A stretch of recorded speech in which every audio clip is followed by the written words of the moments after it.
Hello, we are Team Keepers of Peace. I'm Esther. On my right is Dermot and Lily. We have been given by General Matthews and our sponsor, Major Caruso, the challenge statement of U.S. participation and UN peacekeeping. And so through a vigorous process of figuring out the challenges in the U.S. and UN participation, and also discovering solutions to that through a minimal viable product, we have come to a final problem statement that UN peacekeeping is an undervalued means to promote US national security interests. Next slide. So for the first 10 weeks, we worked together to reach 60 interviews from different stakeholders, including the Department of Defense, State Department, Joint Chiefs of Staff, the US Army, and the academia. These interviews truly equipped us with deeper insights and allowed us to pivot as well as develop a minimal viable product. Some things that we've found out early on was that UN peacekeeping itself was not even on the priority list of senior levels in the Department of Defense and State Department. One of the main reasons being that there was a big misunderstanding that the costs over was greater than the benefits that came from US involvement in peacekeeping, which is not based on facts, as we will be continuing presenting throughout this presentation. But nevertheless, because of the lack of US contributions of troops and MSOs, the US has been lagging behind in military influence on the field as the competitor China is rising up politically and militarily in their leader positions. But some amazing advantages that do come if the US increases its involvement in UN peacekeeping are through burden sharing and collaboration with other nations. They'll be able to ensure successful missions, and success in missions is very crucial to the US return on investments because the US is the largest financial contributor. Furthermore, through increasing equipping as well as training, as well as sending in MSOs to the field, they'll be able to promote the power and the leadership of the US in those directly to those missions. Overall, through these interviews, we found that the gains truly do outweigh the cost, and it will allow the US to seek national as well as global security interests. So next, Dermot will share the evolution that our MVP went through. Yeah, so we went through many iterations of our MVP. First, first we tried to propose individual UN missions that the US could participate in. Slide. The first of those was sending US peacekeepers to Mali. However, we found that because the Malian MINUSMA mission is so dangerous, that would not be accepted by DoD leadership. So then, next slide. We proposed US involvement through medical support to the mission in Lebanon, UNIFIL. However, because the UNIFIL is so safe, it actually was not that sort of support was unnecessary. Next slide. Then we focused. We learned from many of our interviewees that we were being too rigid and too specific in our proposals. So we focused on trying to enlist the State Department to help convince DoD leadership of the benefits of peacekeeping through a decision-making process. We found that because this decision-making happens through informal channels, that this would just be another layer of bureaucracy that no one would be interested in. Next slide.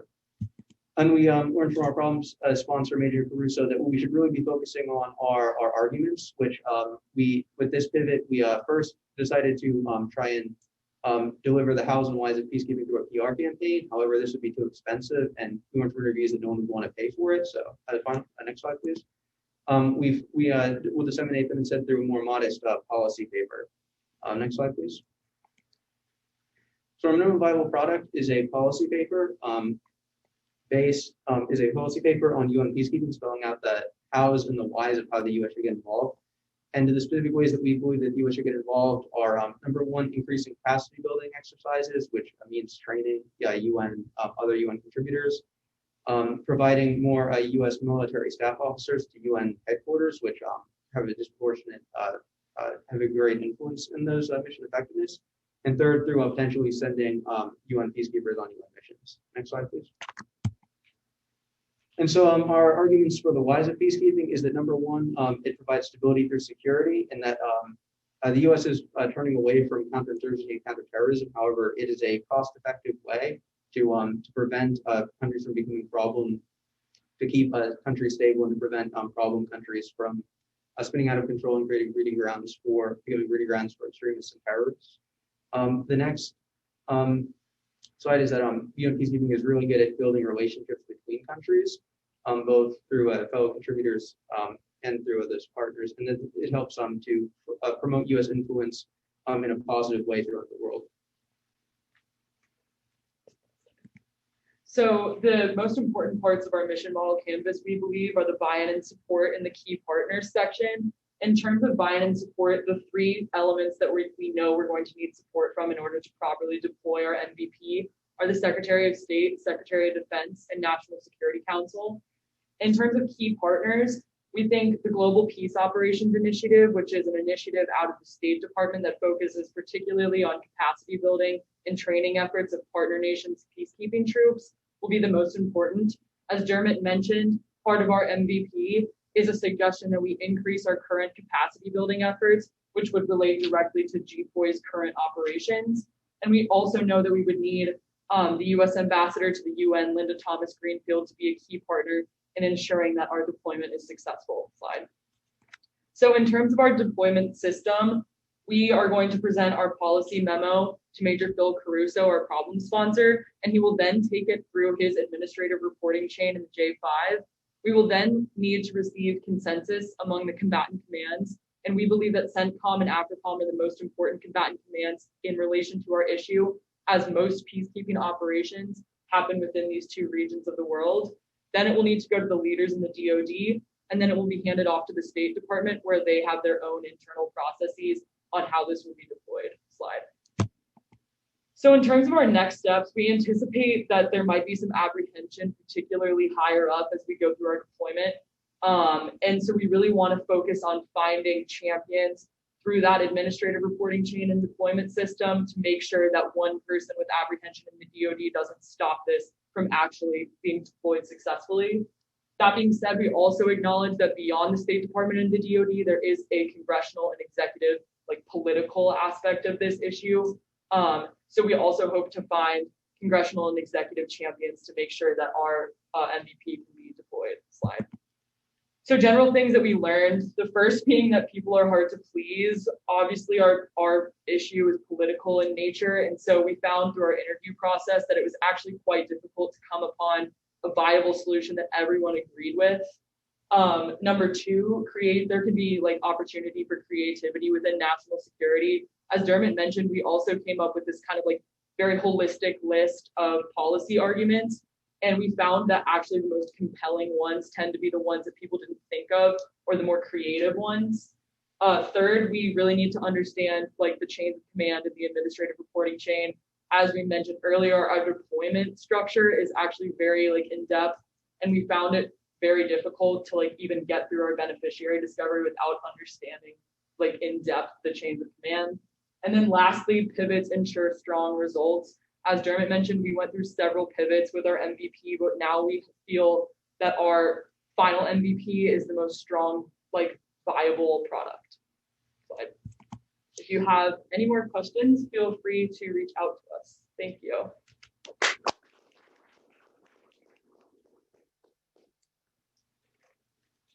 Okay, thank you, Team Todd. Okay, so the floor is open. It looks like Caroline Marino. Looks like your hand is up. Caroline, you have a question for the group? I don't. I'm sorry. That was actually from the last presentation.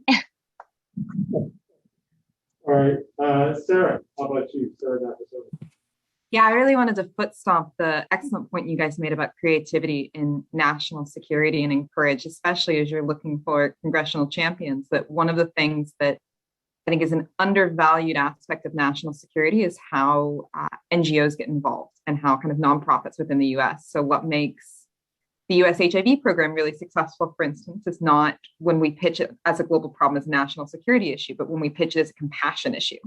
So sometimes it's those things that capture the attention of, even the military, but certainly the political sphere that get things done. Yeah, definitely. If I could add on to that, I think one of the main compelling proposals that our interviewees have kind of shared with us is that if we emphasize humanitarian efforts for UN missions. Many people are responsive to that, as well as the US promoting democratic values. Like those things are very influential, I think. So yeah, definitely agree with you. Laura Johnson? Laura, you're on mute. Thank you for your presentation. Thank you for that heads up as well. I just want to commend you on your efforts. I was a UN peacekeeper as a major in the Air Force back about 10 years ago. I went to UNSO, which you didn't talk about, but I'm familiar with Lebanon and UNIFIL. So my comments here are just to compliment you on your effort, and I look forward to hearing or reading the white paper, and Major Crusoe as well. Appreciate your guidance to them, but I'd like to get the white paper and your slide deck and study it some more and stay in touch with the four of you. Over. Great. Laura, if you don't mind, we'll pass an email and you can pass it directly to me if you don't have mine. Okay, that's great idea. I'll do that. I don't have a hand except this one here. Okay. Hi, I'm Bill Flavin, Professor, Army War College. Thank you again for the study. I think it's a great challenge because we've been working at this for a long while. In the last 10 years, great strides have been improving the UN and the US assistance to it, but getting sponsors, getting key individuals who want to carry this forward, I think is key and essential. Be looking forward to figuring out how to do this, given politically that many times kudos are scored by bashing the UN rather than supporting the UN. And so, there's no political upside to supporting the UN in many people's minds. So be most interested as the paper goes forward, what you can suggest in order to move that forward. Thank you very much. Thank you.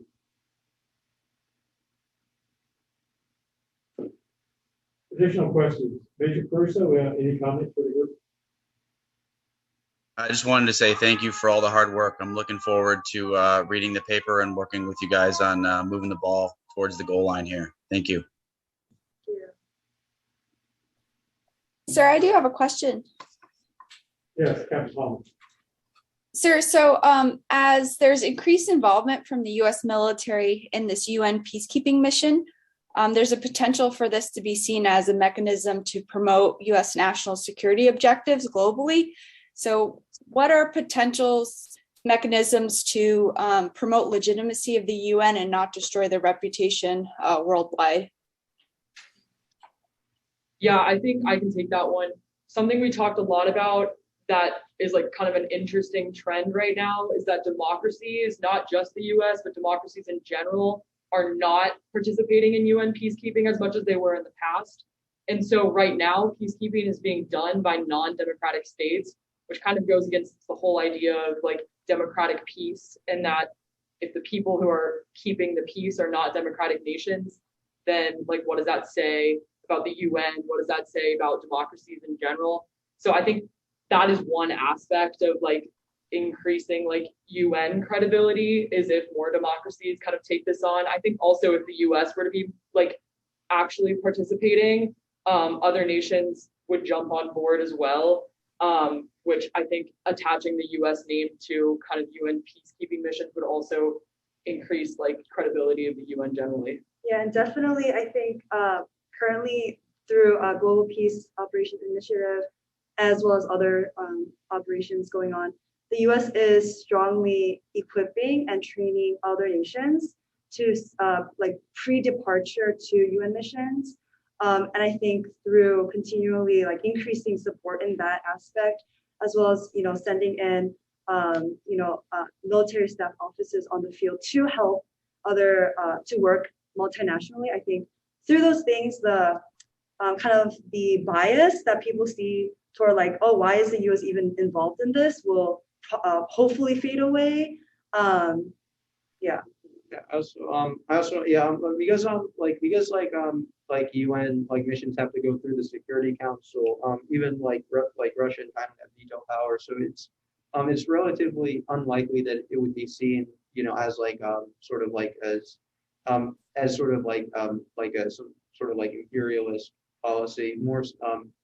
It's more so that it would help like build relationships between the U.S. and fellow contributors and the states that host the UN missions, as well as like just promoting global like global stability in general. Okay, good, thank you. All right, again, because of time, we're going to go ahead and cut the questioning off here. If you do have additional questions, again, please send them to chat. We have one email in the chat there. But with that, Team Cop, thanks. Good job.